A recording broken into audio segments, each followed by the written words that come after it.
You're still watching KTN Prime. Now, alternatives to diesel-powered mobility continues to gain momentum as fuel prices skyrocket. Electric-powered buses will soon be plying your route, courtesy of the heightened interest towards local matatu sector players. Jasmine Murani reports on Kenya's journey, albeit silent, towards electric mobility. Experts agree that in about 50 years, fossil fuels will have run out.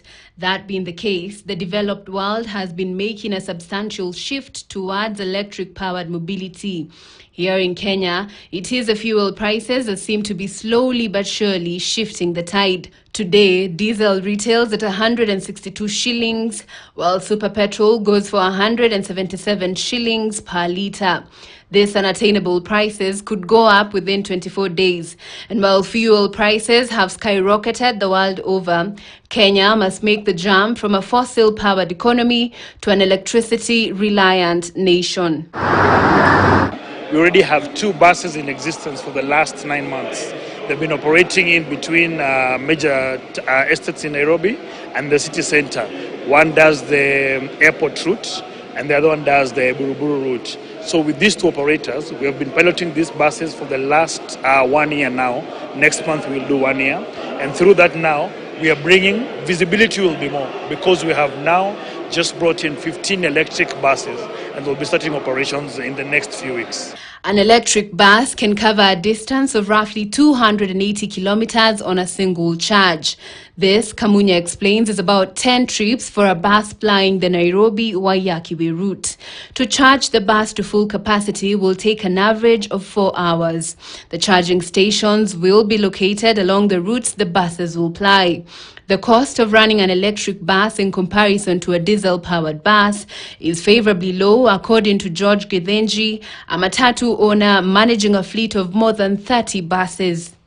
Initial cost is on the higher side, but effective costs and the life of electric bus, considering the 8 years, it is even better and even less costly because going by the figures, every 33-seater today is consuming 7,500 a day. That translates to 225,000 in a month.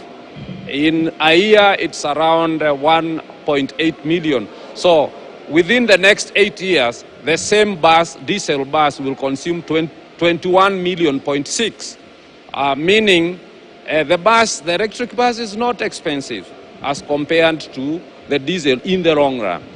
Electric buses might even be the solution to the skyrocketing cost of commuting that Kenyans grapple with on a daily. We have to pass this to the passengers too, and the fare has to be relatively lower as compared to diesel fare.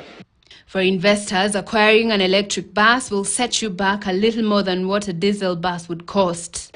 Everywhere in the world, as you may know, electric buses are expensive. They cost 3x, 4x the price of a diesel bus. So what we do is that we are matching the price of an electric bus to the price of a similar capacity diesel bus.